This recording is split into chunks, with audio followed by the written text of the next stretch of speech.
not in our name. Bhuail Páirt, aka St. Patrick's Day, the world comes together and it's anything but grey. A sea of green worldwide can be seen. Plenty of pinthy and dancing, and if you're lucky, some romancing. We celebrate a man who managed to clear the land. Snakes were no more, for which he became Irish lore. But if we go back in history, not quite as far into the past, it really is a mystery how we Irish now hold the world in our grasp. You know, I'm Irish, many of us hear over and over again, but it's not that long ago. To utter that would be considered a sin. For there was a time we weren't seen with such a shine. In fact, our gleam was non-existent and hate towards us was consistent. Now, if this surprises you, maybe you should pick up a book. But just remember that history is written by the winners, so you may not have much luck.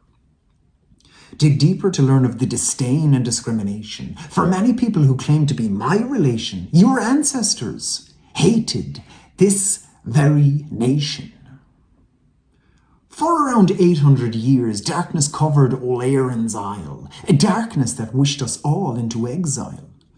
And for those that weren't willing or fortunate enough to leave, this plague was complicit in tactics far too explicit to repeat here. But I'll say this, they led with fear.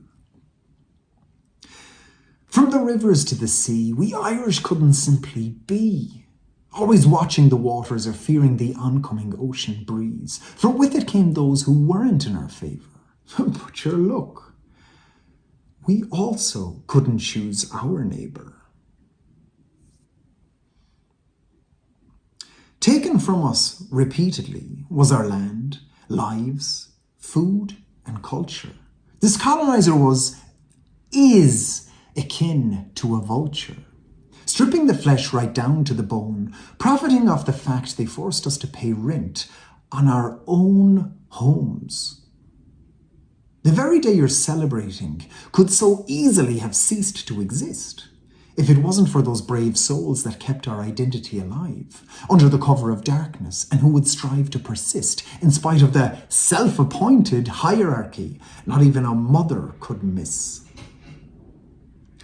For those who couldn't stay, whether starved or burnt out of their place, they had no other option but to cross the bay. Upon coffin ships they made their way.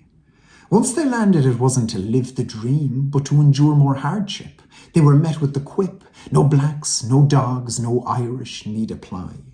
I don't know about you, but those three sound like a pretty good time, and beings on which the world can and have relied. I can't tell you when the tide turned around. Maybe when they realised that we were pretty sound. I mean, we did help build the world, some of which, as we're witnessing, they're mad to tear down. Now imagine how different our little island would be had she not suffered a constant erosion that came with every colonial explosion.